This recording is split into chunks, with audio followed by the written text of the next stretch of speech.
Okay guys, so what I'm here to talk about today is NFL, and more specifically, why the Green Bay Packers are going to win the NFC North in 2014. Now, the Green Bay Packers last year were 8-7-1 and won the NFC North before they got bounced out in the first round of the playoffs by the San Francisco 49ers. Now, the Green Bay Packers last year were ranked 6th in passing, averaging 266.8 yards per game, and they were 7th in rushing, averaging 133.5 yards a game.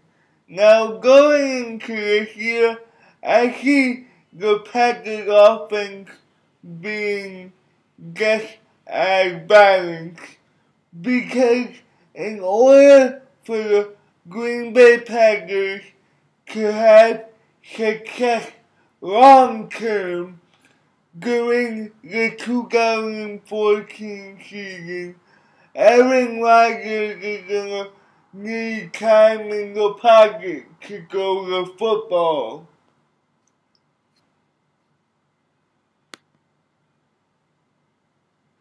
So, what the Packers need to do in order to give Aaron Rodgers more time in the pocket is to run the ball early in games, because that will force opposing defenses to make a very key decision.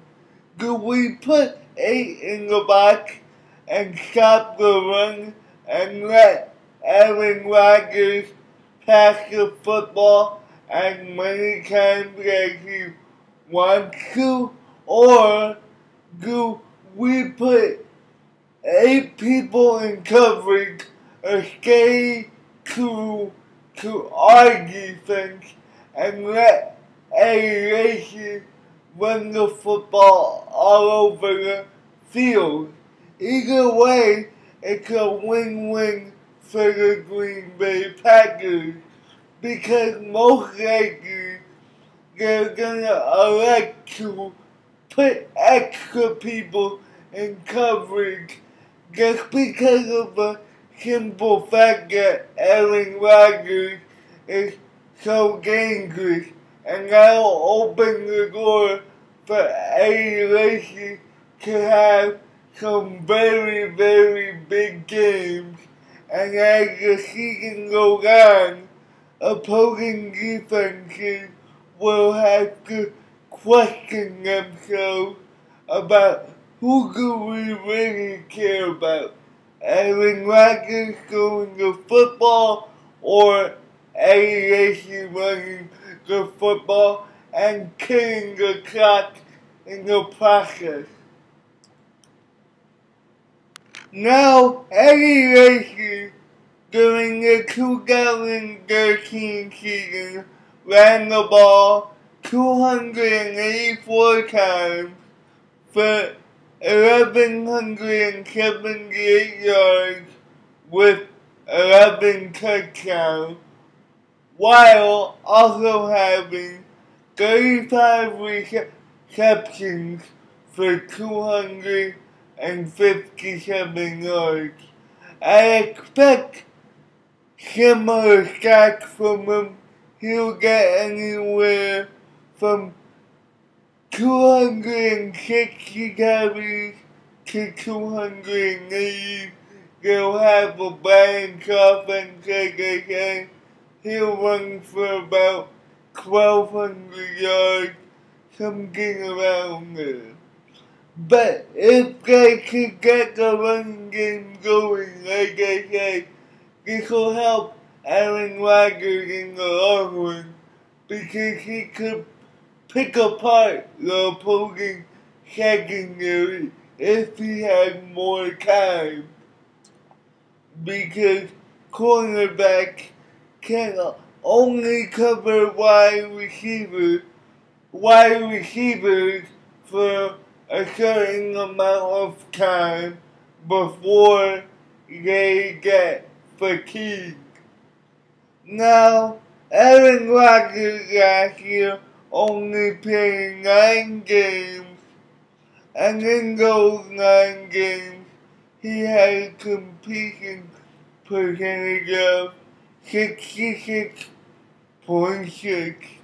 He grew for 2,536 yards with 17 touchdowns to 6 interceptions.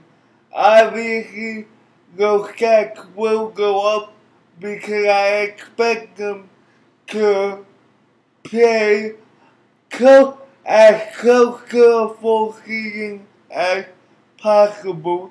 He'll have around 4,000 yards, around 30 touchdowns, to I say 12 interceptions.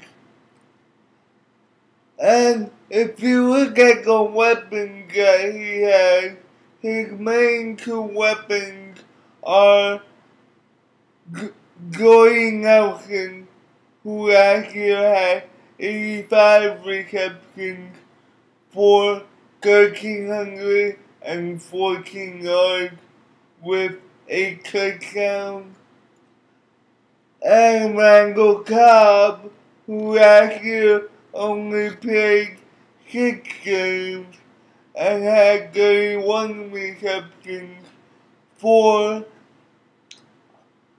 433 yards along with 4 touchdowns. Now, I expect them to have a short-term immediate passing game, and I expect Aaron Rodgers and the Packers offense to use Randall Cobb in all different sorts of ways. He may run a lot of screens. He may run a sweep from the backfield, route to the flat. He may even want to run a reverse. He'll have a similar effect that Percy Harvin will have with the Seattle Seahawks if he stays healthy. You can use him in all sorts of ways. But again, like I keep saying, the key to this offense is isolation, and if he can convince opposing defenses to either stay true in their coverage and not put extra people in the secondary, and convince them to put 8 people in the box, because that will really help Jordy Nelson, Randall Cobb, and Aaron Rodgers.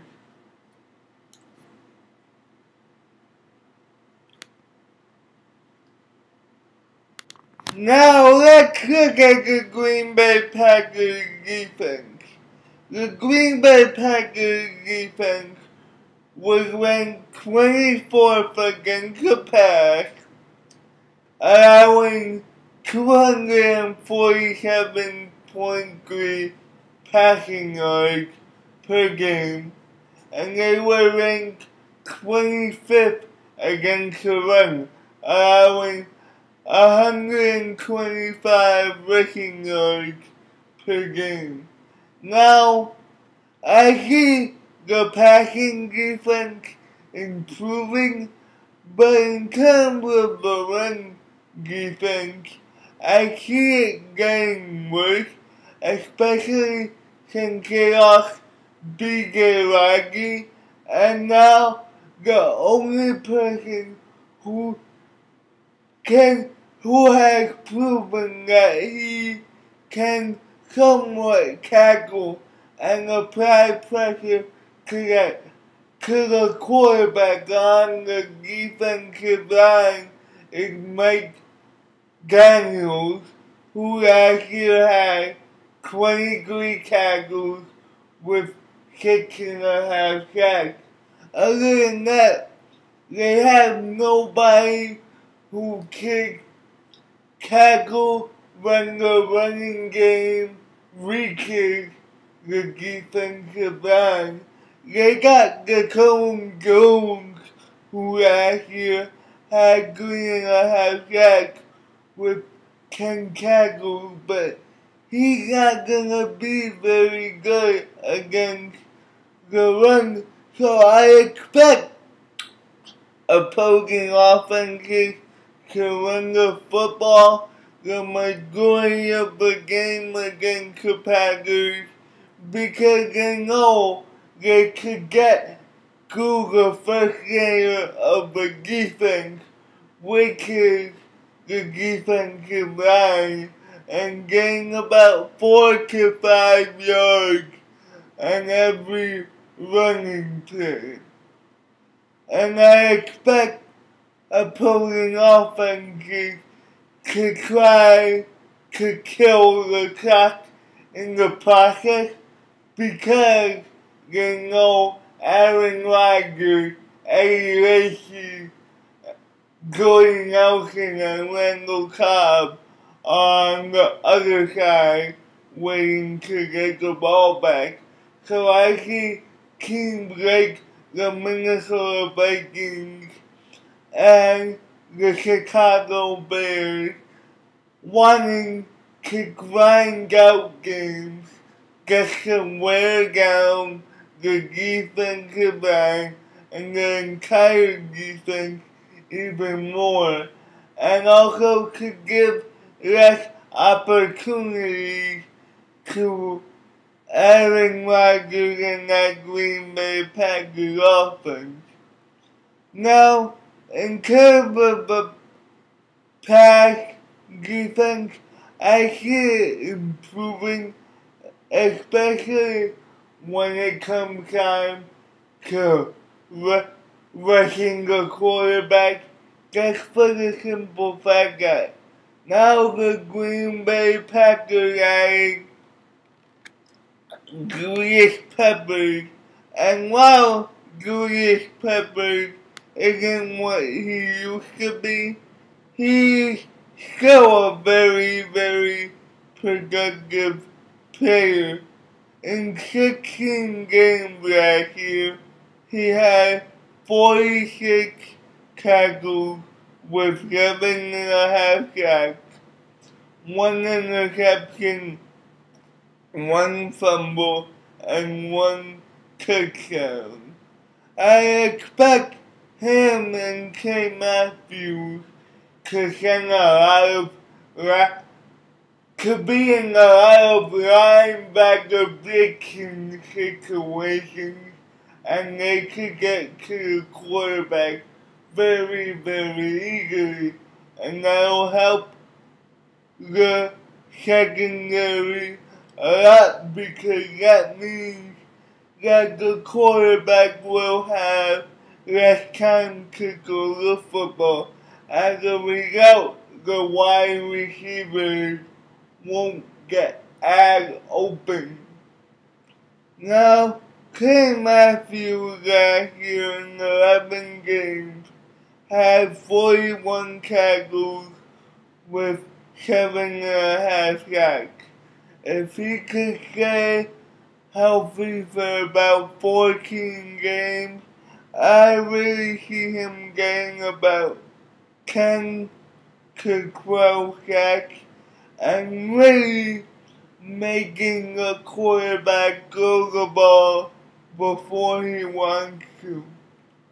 Now, in terms of the secondary, they have Tamon Williams and Sam Shields at the cornerback spot. Now, both of these guys like to tackle, and they also like to go for the football, so they have the best of both worlds. They can tackle and go for the football. Now in terms of the secondary, they got McElhinney. He's a more hard-hitting safety. He doesn't go after the football that much. He just makes sure that the wide receiver who catches the ball doesn't get a big gain in terms of yard after the catch. Now, just to close this out, like I said, I think LAC is gonna be key to the offense, but he's also gonna be key to the defense, just simply because if LAC and the Green Bay Packers offense manage to run the football, that means that they're taking time off the clock. And as a result, the defense will be there, will be on the field for a lot less time than if Aaron Rodgers was just throwing the football without a running game like in years past. So LAC, without being on the field, will help the defense as well. That's it for right now, guys. Peace.